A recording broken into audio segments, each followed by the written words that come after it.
advocacy, lobbying, and nonprofits. Yes, you can. The Ken is in capitals for a reason, as we're going to see. I'm Doug Schoenberger. I'm the Government Affairs Specialist here at the Center, and I'm going to get us started today. Joining me from the Center, my esteemed colleagues, Debbie Duncan and Linda Czipo. And again, welcome all. It's great to have you. We indeed level set a little bit. Then many of you know us. I know there's many esteemed members out there right now, but the New Jersey Center for Nonprofits is the state's statewide nonprofit network and champion for the charitable community. Been around for more than 40 years, and we like to think we've strengthened nonprofits individually and as a community through public policy and advocacy, education, guidance, and a host of cost-saving member services. And again, goal here is to improve the quality of life for all people in our state. And in some ways, we like to think that our job is to make your jobs as our 501c3 community easier. If you haven't been on it or haven't been on it in a bit, I encourage you to go to the website, njnonprofits.org. Just a host of great information there that we think you will find useful. So that's the center, Linda. We are not alone out there. As you can see, the center is a member of the National Council of Nonprofits, and if you're a member of us, you're a member of the National Council as well. That's about 27,000 organizations in 40 states around the country. The National Council is an advocate, a coordinator, and a mobilizer to help nonprofits achieve greater impact in their local communities across the country. Just do an amazing job. As we're going to talk about a little bit on federal issues, they are just quite the asset. So just know that you as a member of ours are connected to all these memberships around the country through the center. So just a quick look at a couple upcoming events. February 7th, we're having a webinar, Executive Action. The National Council is Executive Actions and their impact on charitable nonprofits. So that's this Friday, 3 o'clock. Relatedly, we have started Policy World Wednesdays, which is probably what you think it is. We are meeting once a month, second Wednesday of the month, to talk policy. We just got started last month, had an amazing turnout. So encourage you to take a look at that. You've got information on that. It's also on our website. And Wednesday the 12th, next week, we will have a representative from the National Council to talk about the executive orders, the current status, impact, tactics, etc. So we are looking forward to that as well. Just briefly, I know this is top of mind for many of us in this dynamic time, to say the least. But I'm also sure many of you saw the e-blast that we just put out, or information from other sources. But just yesterday, some good news from the courts. Had a second ruling from a federal judge in D.C. blocking the White House funding freeze. We consider that very good news. This follows up an administrative stay that came out last week.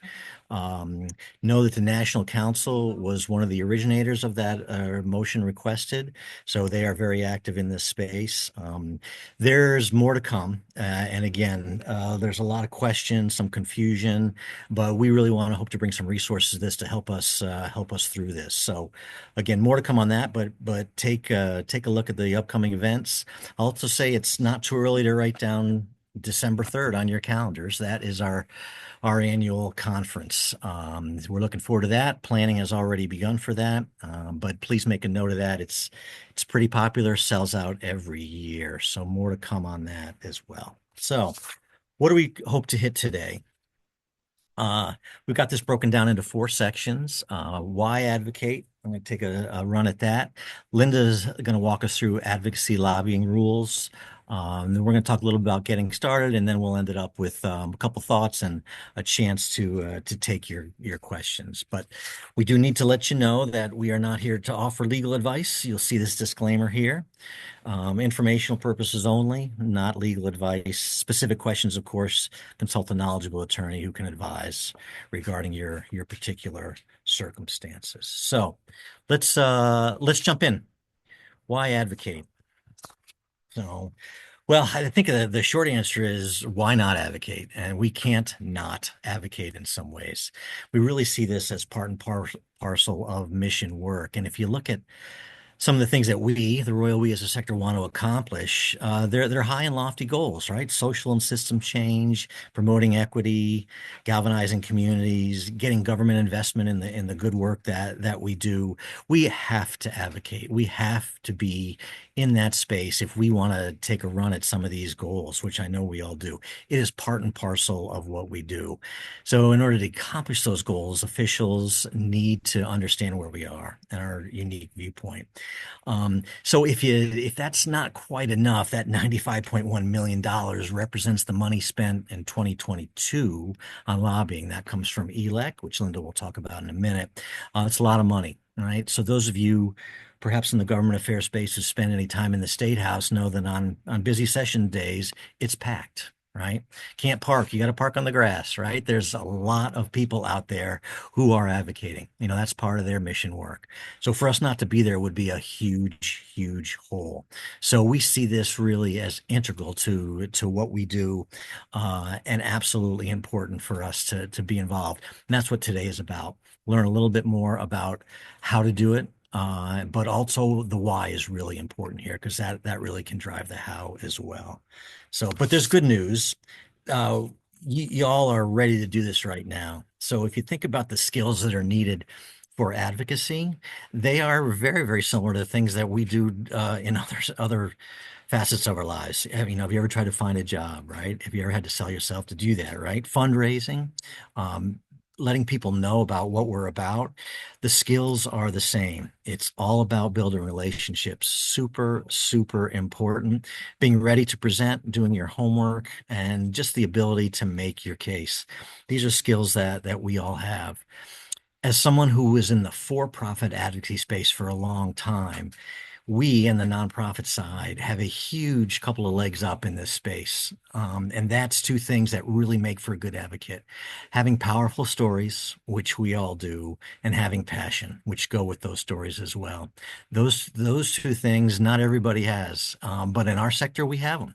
And that really makes us gives us a really good head start as being good advocates for where we are. So that's a be encouraged slide that you might be more ready than you think you are if you're not engaged already. So now there's some myths out there that are just that, myths, right? It's illegal. Linda's going to hit that in a minute or two, but it's not. It's very legal. There's some limits, but it's very, very legal. It's too complicated. It's a lot easier than you think. And as Linda's going to say, you're advocating now, whether you know it or not. Not central to our mission. I think that's not quite right. It's part and parcel. It's core of what we do. It's what we do. It's so important to help us do what we do better, and it's too time consuming. So there's a time aspect here for lobbying and advocacy. There absolutely is, but what doesn't consume time that's important to our mission, right? So it's the two part there that we think is probably wrong.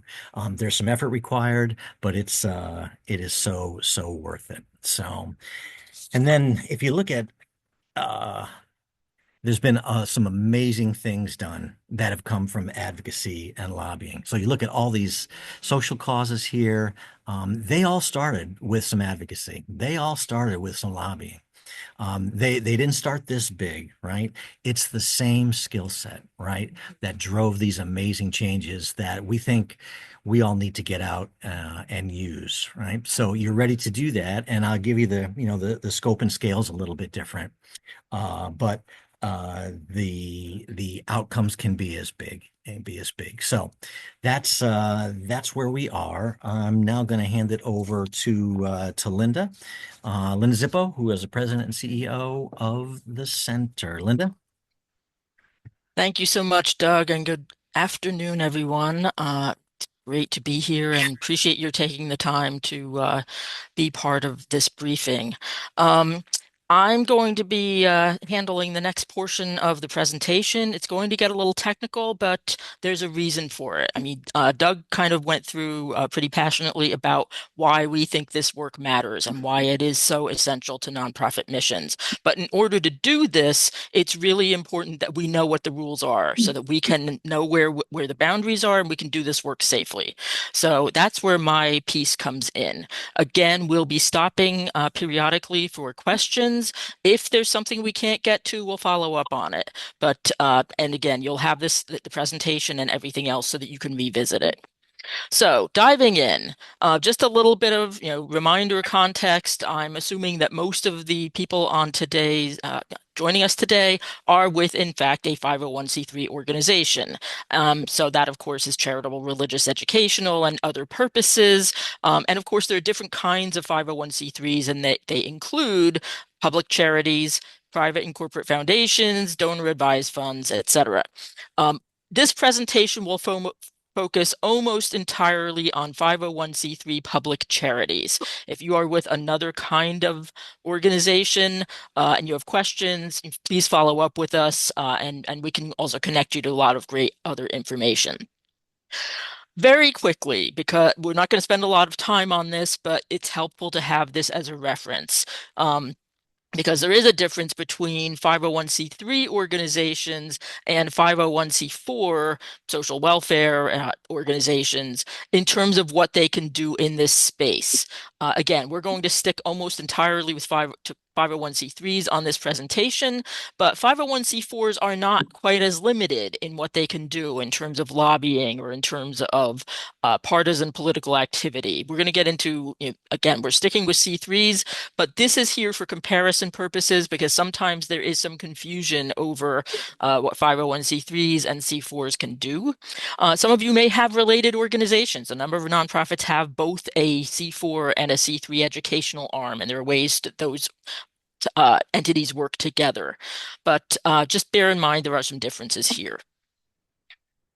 So let's go. 501c3s, yes, you can. But before you do, make sure that you've got your organization's commitment of your board leadership, your executive staff. Everybody really needs to be on the same page with this. You need to understand the rules, and that's what we're going to get into in a minute. And any restrictions on your government grants and contracts, as we're going to talk about that in just a minute. And then, of course, understand the process in terms of how laws are made and how other rules are enacted, et cetera, et cetera. So let's start with what you cannot do as a 501c3. 501c3 organizations are absolutely prohibited from engaging in electioneering, and that's the attempt to influence the election or defeat of a candidate for public office. That can be a partisan election or a nonpartisan election, like a school board. You want to stay out of that space as a 501c3 organization. Your organization it needs to be nonpartisan. Your activities need to be nonpartisan. Now, there's a difference between partisan activity and policy activity. So we'll be able to talk about that and answer some questions there. In your own capacity as an individual, on your own time, on your own dime, you can donate to candidates. You can run for office. There are people in holding elective office who work in their day jobs at 501c3 organizations, but those lines need to be very, very separate. And so as a private individual, you can be involved in campaign activities, et cetera, et cetera. But for your organization, you can't devote organization resources or time or your name or anything like that. There are some things, and we won't go into huge amounts of detail here, but there's a lot of information about it available. But nonpartisan activities that can be done with certain safeguards during, say, election season, nonpartisan voter registration, nonpartisan voter education, get out the vote, transportation to the polls, et cetera, et cetera. You need to make sure that these things are organized so that you're not biased toward one candidate or party. The thumbnail here is for a guide that we, Nonprofit Vote and the National Council of Nonprofits and the New Jersey Center for Nonprofits put out last summer. It's a nonpartisan voter engagement guide. There are links to it on our website, and I encourage you to check it out if you are interested in being in this space. Every year is election year, of course. We just had a big one in 2024, but in New Jersey, the governor's race will be in 2025, legislative seats, and countless other local races of import. So there are ways that you can be in this space and do it safely.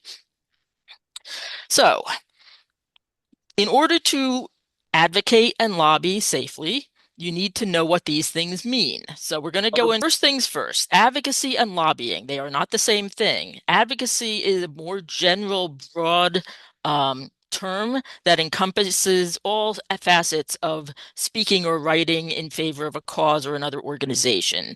In terms of public policy, you're talking broadly about issues, and 501c3s can advocate without limits. We're going to have a couple of overlapping themes or recurring themes during this part of the presentation.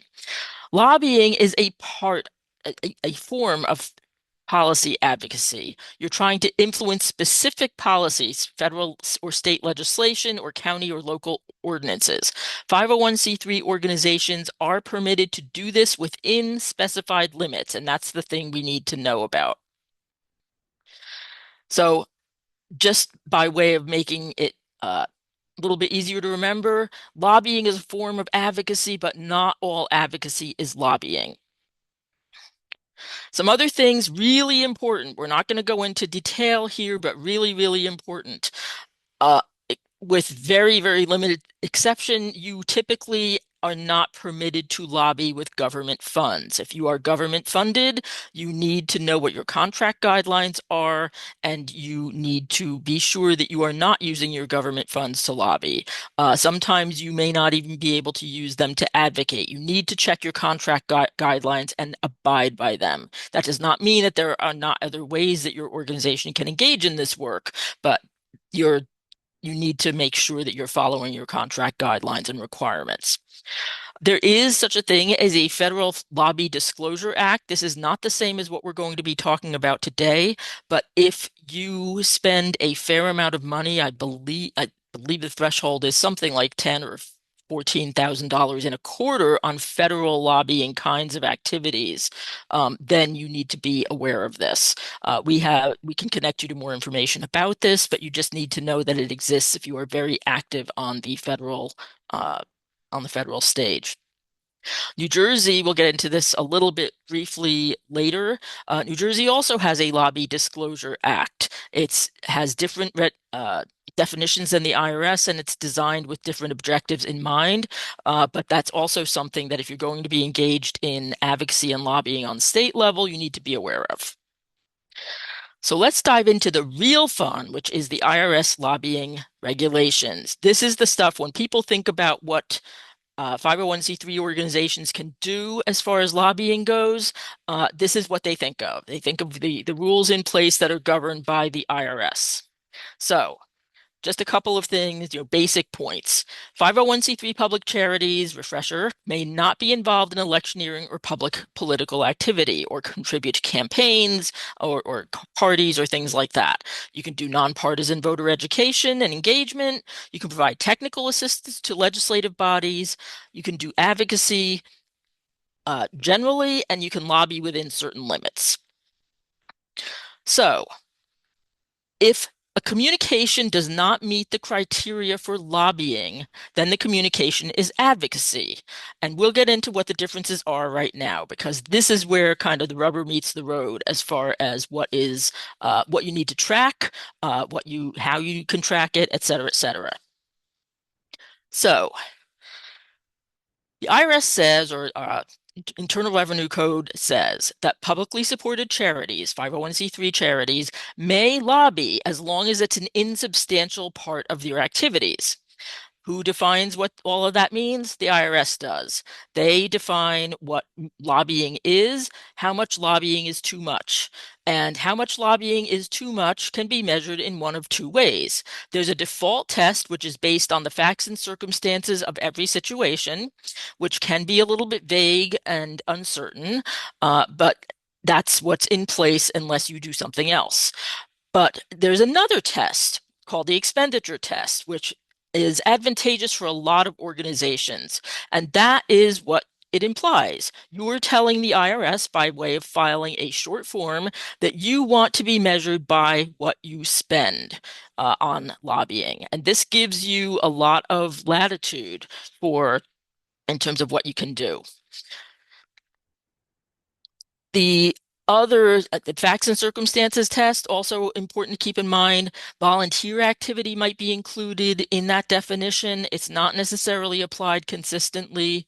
So instead, if you do this expenditure test, it's also called the 501H election, you can tell the IRS that you want to be measured by how much you spend. It's in relation to charity's budget.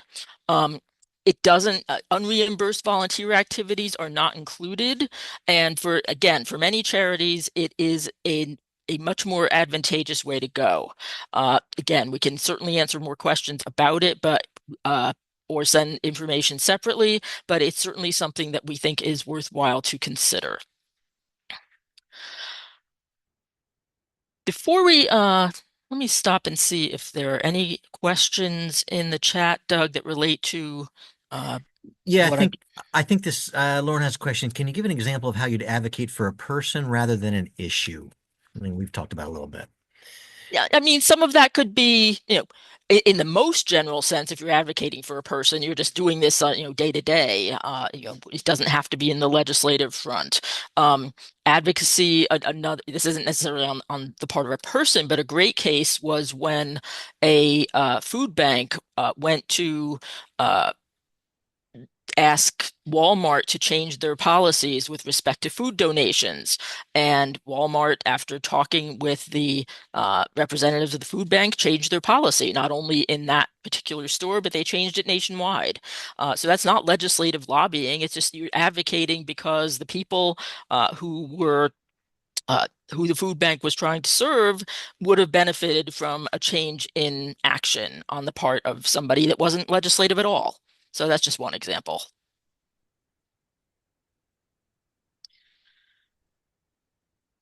Um, I had a question. um, do me a favor, can you put that in the chat and then we'll get to it? Okay. Thank you so Thank, much. thanks, Alicia. Anything else related to what we've talked about so far? And we'll be pausing throughout. So Yeah. Roberts asks, what percentage of an org's budget would be too much to pass the expenditure test? We're gonna hit that in a bit, I think. Ballpark yes. is fine. Okay. Yeah, well, we have those numbers. Yep. Okay, great. All right. So if you take um if you tell the IRS that you want to be measured by what you spend, lobbying is the attempt to influence the passage or defeat of legislation. That's important, and we'll talk about what legislation is. In terms of the IRS, it covers legislation at all levels of government, federal, state, local. Um, and there are two kinds of lobbying. One is called direct, and the other is grassroots. Direct is what it sounds like. You're trying to influence the decision maker to vote for or enact legislation. Legislators, legislative staff, the governor, um, the White House. But it all has to pertain to legislation.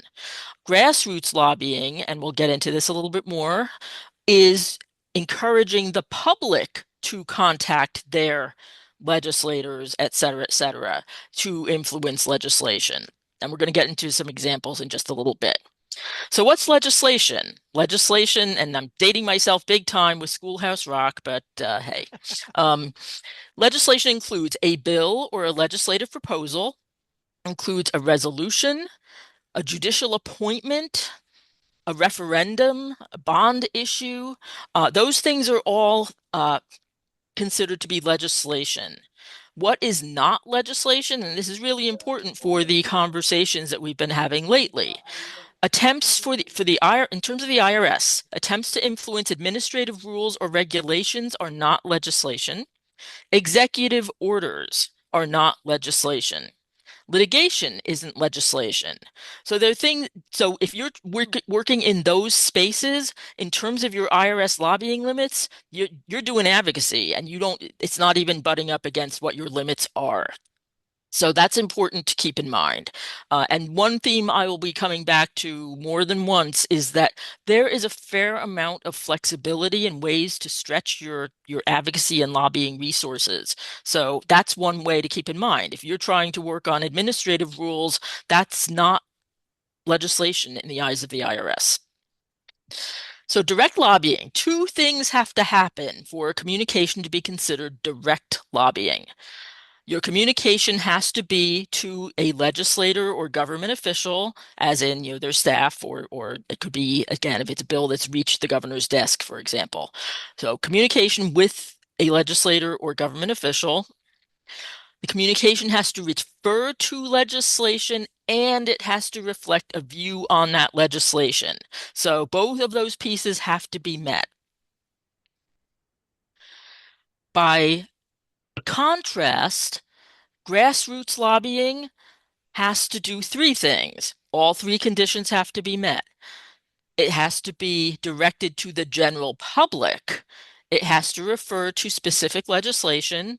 It has to reflect a view on that legislation, and it has to include a call to action. It has to tell the audience, the general public, to do something, or strongly imply that the audience has to do something. And we will come into some examples and a mini quiz in just a moment. Question was raised before, how much is too much?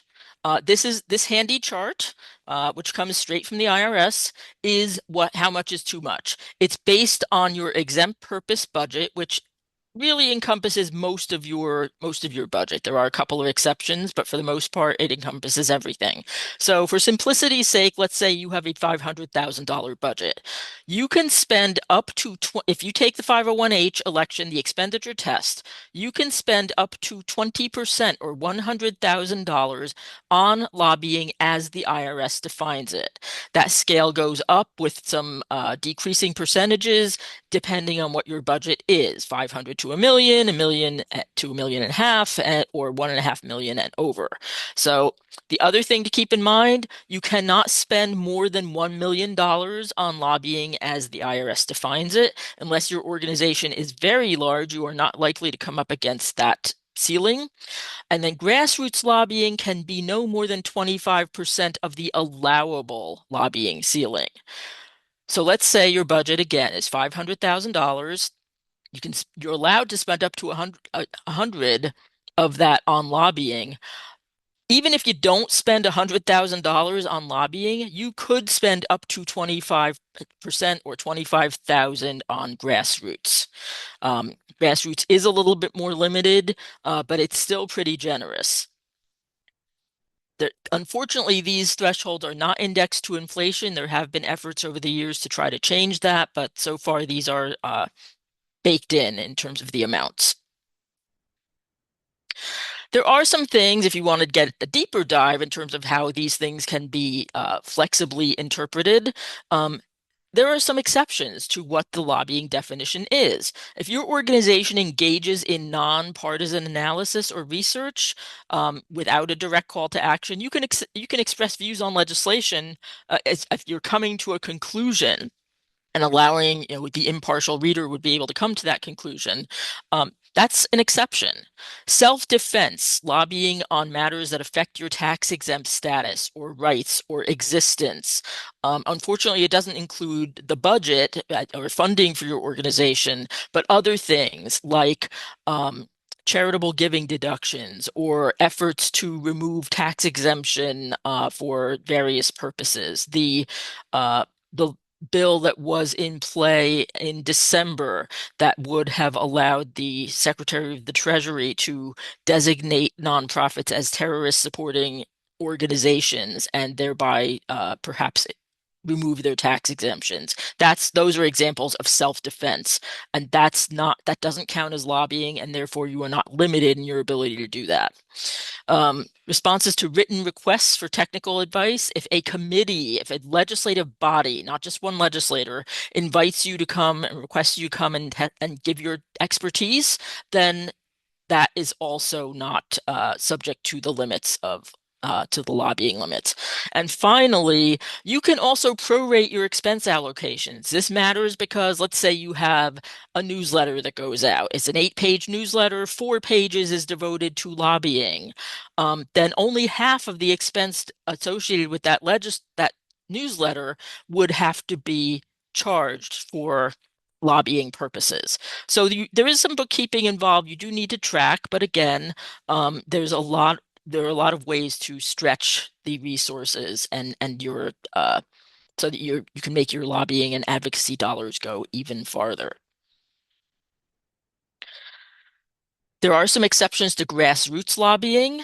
Again, because grassroots is more limited, it can be advantageous to stretch your budget there. If your organization has actual members, bona fide members, your communications to them can be counted as direct lobbying where the limits are more generous.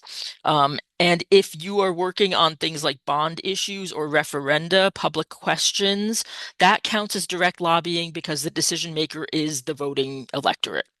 And again, you can prorate your expenses here as well.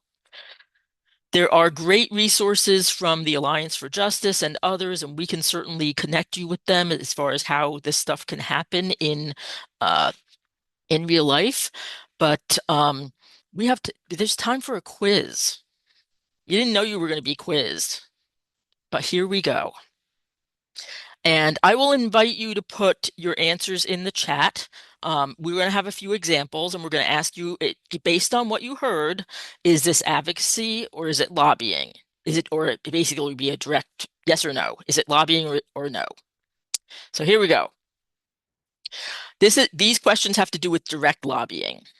And we have a fictitious organization called the Family Health Association of New Jersey, which is a 501c3 public charity. So let's assume they invite the New Jersey Assembly Majority Leader to tour their facility. While they're touring, the director tells the Majority Leader that the lack of workplace support for lactating employees is a serious problem, and we need strong legislative solutions to address the issue. Is this lobbying? And put your answer yes or no in the chat. I'm hearing no, no, no, no, no. That is very, very encouraging. I'm glad to see that because you are absolutely right. This is not lobbying. It's advocacy because the director is just talking about a general issue and not specific legislation. Next. Let's assume the same facts. Majority Leader is touring the Family Health Association's facility. During the tour, the director says, lack of workplace support for lactating employees is a serious problem, and A2294, a bill currently pending in the legislature, would provide an effective strategy to address the issue. Is this lobbying to the IRS? I'm seeing a lot of yeses, which is also good to know because, again, you are absolutely right. You are wonderful, knowledgeable people. Yeah, you're meeting the criteria. You're referring to specific legislation and you are expressing a view on that legislation, or the director is. So great, great. Okay, so fast forward. A2294, the bill you've been lobbying on, has been signed into law by Governor Murphy. So the organization wants to write a letter to Majority Leader Greenwald to thank him for voting in favor of and supporting A2294. Is that lobbying?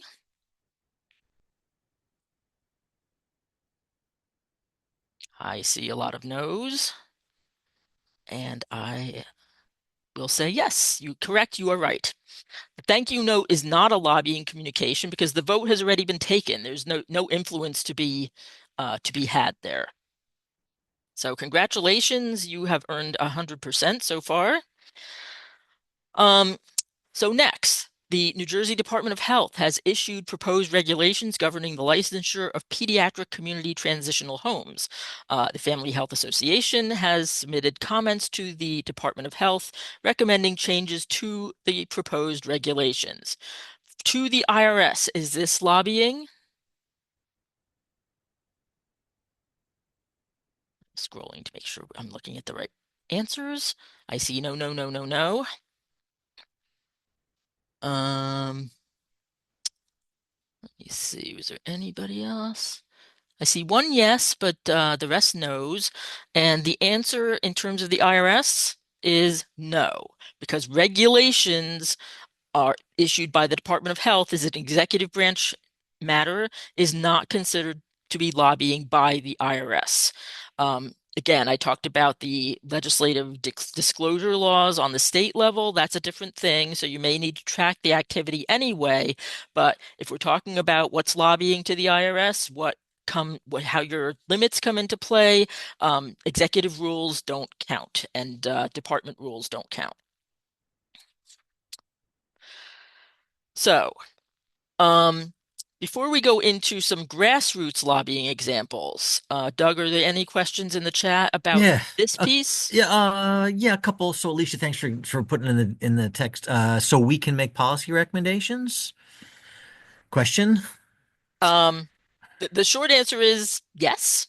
Right. Policy recommendations take different forms, but once you go into the realm of taking a view on legislation, that means you're lobbying and you have to track it. And you can't do it with your government funds. But the point that's exactly the point. We need to be in this space, and there's a lot that you can do to make policy recommendations, and leaders need to hear from you. Uh, any linkage between the 501(h) option and the $14,000 federal threshold?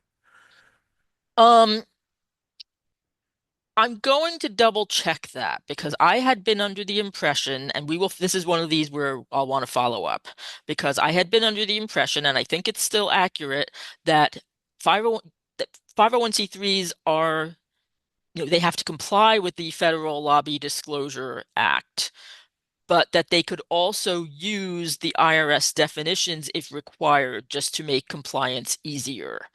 If if it turns out that you are uh coming up against that 14,000, and if you want to use the uh definitions in the legislative disclosure law, I believe you have the option to do that.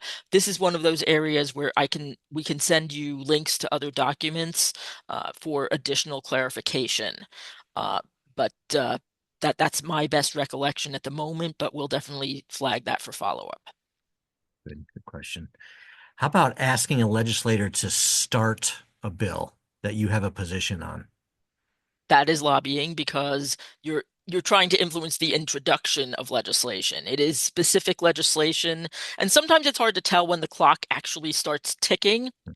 But if you have a bill in mind or a solution in mind that would do something specific and it requires specific legislation in order to do that, then yes, that is, you would definitely be lobbying. So you would want to track your activities there.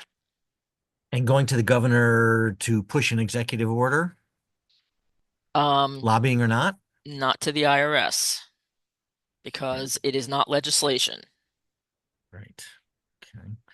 What about sending out to clients requests to share their positive stories regarding Medicaid funding cuts? Advocacy, lobbying, something Um, else. it yeah, context definitely matters here. And again, I will emphasize the not a lawyer disclaimer. But if, let's say, if Medicaid funding cuts are part of the federal budget, which is a piece of legislation, and you are soliciting these stories in order to lobby on that piece of legislation, then yes. If, by contrast, the issue it has to do with the executive orders where there was a huge amount of fear that Medicaid was being halted or because the portal was not accessible for a while there. Um, that's not a legislative action. That is action on the part of the White House. So some of these things it does, it is fact and circumstances specific. The other commercial I will give is I mentioned Alliance for Justice once before. They also have they have a call-in line where their staff attorneys can answer questions. We have a link to their website later on in the presentation. So if you are looking for legal guidance and don't have access to an attorney, the staff experts at Alliance for Justice answer a lot of these questions too. Lawrence, I see you've asked any recommendations to get a law to move through committee. I'm assuming that's advice on how to do that. Lawrence, I'd be happy if you reach out to me. I'd be happy to chat with you about that. If I'm interpreting that correctly. If not, just drop something else in, Lawrence. Public comments to executive branch agencies. Again, for purposes of um, the IRS, executive agency actions are not legislation, so no. Um,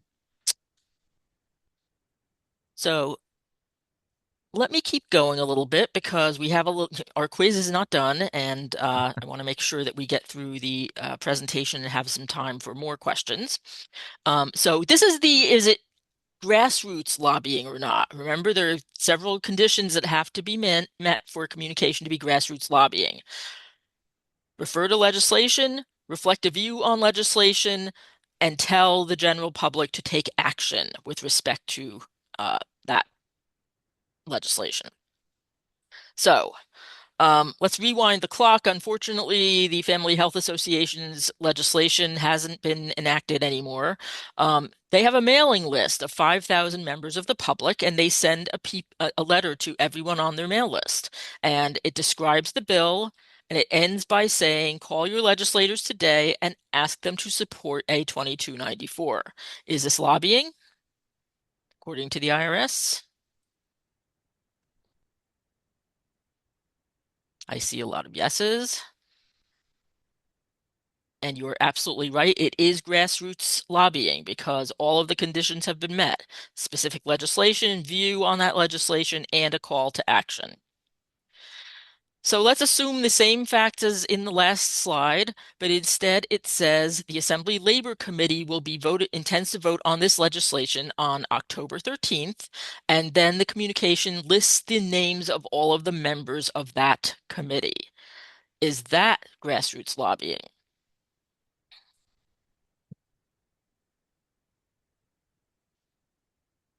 I'm seeing a few yeses, couple nos. And yeah, this was the trick question because it is, in fact, lobbying, according to the IRS. It's grassroots. It's what's called an implied call to action. And this exists because basically the organization has done everything except explicitly say, call these people. It's provided every other tool to enable and encourage the audience to take that action, including the members of the committee that will vote on the bill and in providing their contact information. Um, Actually, with or without the contact information, that suggests that the reader should be taking action with respect to contacting these folks. So just to bookend this, again, no electioneering, okay within based on circumstances, nonpartisan voter education engagement. Make sure you follow your safeguards. Okay for technical assistance to legislative bodies, advocacy without limit, lobbying within prescribed limits. We've been doing some questions, but I want to make sure that we get through, and we can come back to this, Doug, unless there are other questions that we need to attend to. Just one real quick one. We get this one. Some legislators to ask support for a state budget appropriation for your own organization.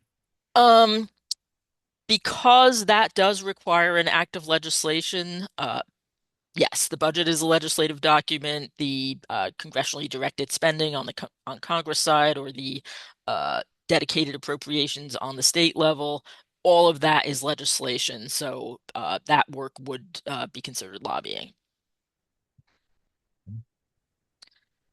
There's another one here. Mm. If our organization sends a letter or signs off on a letter to the governor or legislators to support specific reparations task force bill, it doesn't cost us anything. So does it count toward anything?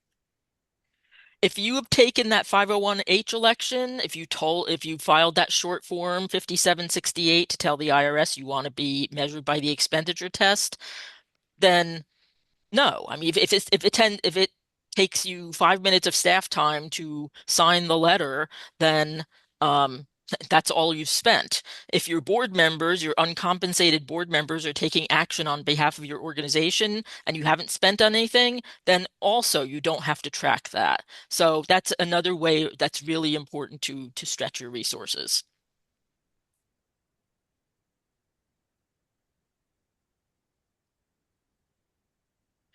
What about taking part in a public budget testimonial listening meeting where you make suggestions for where funding should go, both generally and also if you specifically request funding for your organization for the work you're doing in your community? Again, the lines will be drawn in different ways. If you say we need more funding for early childhood education, that's not as specific as saying we need more funding because our organization is involved in this and whatnot. That's one of those things where it's case specific and the devil's in the details. Thank you.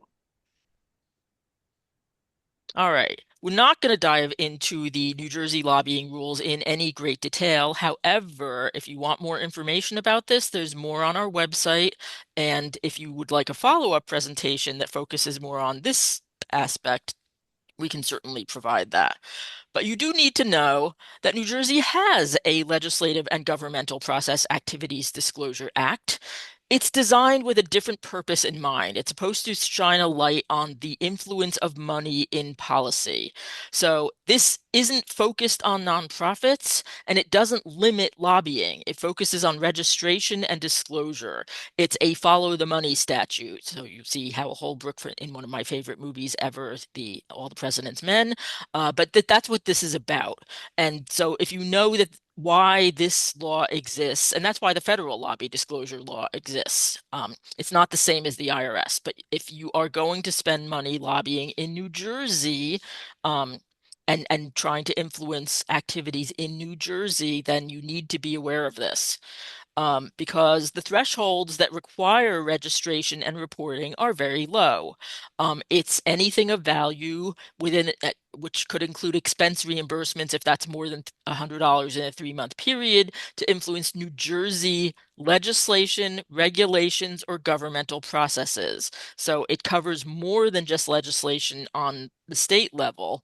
There are exceptions if you don't do this very often, if you spend less than 20 hours a year, or if you have support staff, researchers, or others who are spending less than 450. So there's more to know about that. It's very important that you be aware of it. And again, we can certainly share more information about that, but be aware that on the state level, it's legislation, it's regulations, it's governmental processes, things like permits, loans, and whatnot on the state level. But again, we have more information about that. And if you want more information or a follow-up presentation, let us know, and we're certainly happy to do that. Are there other questions on the technical stuff? Again, we covered an awful lot in a short amount of time, but I want to kick things back to Doug to talk about, okay, you know where the boundaries are, you know how important this is, you want to get started in this space, and how do you do that? Great, thank you, Linda. And I do want to leave just a couple minutes for any last questions. So, Linda, maybe the data stories, skip a couple. Data plus stories. Yep. Thank you. Just want to highlight again that we have a leg up on this stuff. So knowing your story, knowing your data, really important. Tell stories. You'll have tremendous stories, how it's impacted people. That is a powerful message, and it's instant credibility. Relationships matter, right? It's harder to say no to a friend.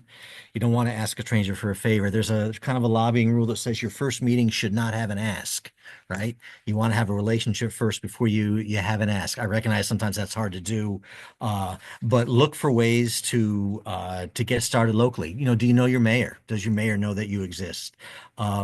Site visits. And I recognize that's not always doable and sometimes not even appropriate, but site visits are beautiful things for your electeds, for your council people, your mayor, your Assembly and Senate representatives.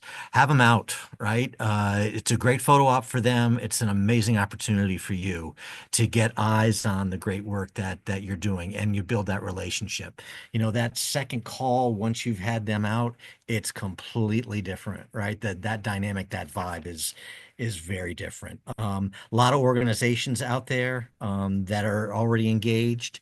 I'm sure you know many of them that fit for you. Find them, right? They are out there. They know the lay of the land. They've probably been where you need to be. There's a lot of help out there. And making your case. Again, we problem solve, right?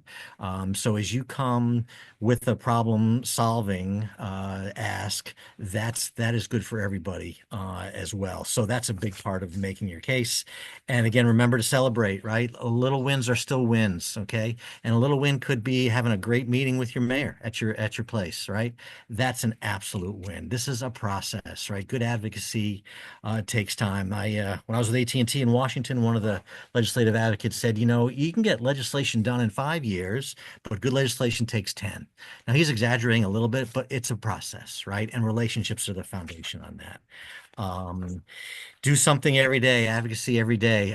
Part of our pitch here has been you're advocating and you may not even know it. Anytime you tell your story to someone, that's advocacy. That's great. But be intentional about it. Think about, what did I do today to get my message out to an elected, to a neighbor, to a funder. Just part of what we do. And you're not alone, right? There's a lot of people out there who provide strength for us as well. There's resources. We have them listed here. There's more on our website. Please take a look at that. Linda talked about a couple of these. There's a lot of great stuff out there. And again, upcoming events, there's a couple that are coming. Please take a look at that. Look at those as well. And we can't, of course, not talk about becoming a member. If you're not a member, why? Is, I guess, my question. Become a member. All right. We've been over some of this as well, but if you go to njnonprofits.org at membership, you'll see all that. We would love to have you come on board. It's a great community. Also, if you know the magic code, which is horse NJ, you get 10% off on your annual dues, but that does expire, right? Yes, February 28th. So don't dally. So that's what we had for you, Linda. I'm just looking at the list. Going through all these right answers here. Right. Is this the Lawyers for Justice mentioned earlier? Our program's Volunteer Lawyers for Justice. Is that the same? That's a different organization. That's different. No, that's different, Mariah. Yeah. Okay. I can't see the chat. So. Okay. Oh yeah, no, that's a different program. That's a different Alliance group? for Justice is afj.org. Okay. Volunteers for Lawyers for Justice is an amazing organization. Appropriate categories for lobbying in an organization's bookkeeping. Basically, you can set this up in a chart of accounts. And again, Alliance for Justice has a whole booklet called Keeping Track, if you want to talk about how to do that. But yeah, basically things like staff time, or if you're mailing things, postage, printing, internet, basically things that you're spending money on. Those are things that you would track and create a special code. We have codes here at the center because we engage mostly on either the state or federal level. So we have codes for what counts as lobbying for New Jersey, and including executive orders and everything else. And what counts as lobbying federally, so that when comes time for us to file our financial reports, et cetera, we have had that tracked and we report accordingly. About taking part in a public budget testimonial listening meeting where you make suggestions for where funding should go, generally and specifically, funding for your organization. Yeah, I think we covered that one. Again, depending on the specifics, if it's something general about, the general need for more funding in your field versus, something that would require legislation to accomplish your specific goal, or you're trying to advocate or support specific legislation. So that's a fact specific. Okay. I received a message from a grassroots org to send a senator asking for support. Is that lobbying? Will it affect my organization? So you're being asked to sign on to, Yes, well, like you, the organization in question, if you are not their member, then they are doing grassroots lobbying. If you want to act on that request, you need to be aware that if you are asked what you would be doing by contacting the legislator and asking them to support a specific bill, that would be lobbying, direct lobbying on your part. on your part. So it could go both ways in that case. Yeah. Yes, yes. Okay. Um, yeah, and just again, this it has been recorded, and we will send link to the recording and the slides. Yep, Debbie, thanks for that. I think that's what I see. There's a lot of right answers here I'm getting through, but that might be what we have, at least so far. So I we have have- a couple. Go ahead, Debbie. I do have one question which should probably remain anonymous, but um, the question is can a 501c3 lose funding or get in trouble if we publicly support, say, legislation that is not supported by the powers that be, people who are in a decision-making position? I guess the question really is about what protections are there, how does one handle the thorny And that's a sensitive thorny wicket? question. And Yes. that's where, at the very beginning, we talked about the commitment and the backing of your board comes into play. Fear of retribution, it exists. It can be a Yes. thing, and organizations need to be mindful of that if they are concerned about that. Um, so that's one of those things where you kind of have to take stock of the environment. Again, you don't, if you, but what I will say is if you are concerned about what about your organization being too visible, there are some other things that you can do. Again, you can encourage your board or volunteers to engage as individuals. You can join all sorts of organizations, like the ones Doug had on the slide before. The beauty of this work and the importance of this work is that you don't have to do it alone, and you don't always have to take the lead. There are things that can be done behind the scenes as well, so that there are ways to address that. But those are decisions that you want to take into account. You make based on your assessment of the landscape. And again, that's one of those things where we could help talk you through things, or you can certainly contact our office and we would be happy to talk in more detail about that kind of thing. Great. Thank you. Well, thank you all very much. Appreciate it. We're very encouraged by the turnout here. This is a really important space for us, obviously, and I'd say all of us. So thank you very, very much for jumping on. Again, don't hesitate to reach out. Helpline, you've got our emails there. Happy to help anytime. If you want to come to the State House during a session day, let me know. I'd love to show you around, show you how the sausage gets made. But again, I think you've all heard our message. This is something you can do that we need to do, and we just look forward to being able to help you do that. So with that, Linda, Debbie, I think Rosalia, Danielle also joined from our group. Anything else? Just another round of thank you for the important work you're doing. What nonprofits are doing is more important than ever. These are definitely precarious times, and we will get through this together. That's how we will get through all of this. Great. So thank you all. Thanks again. Take care.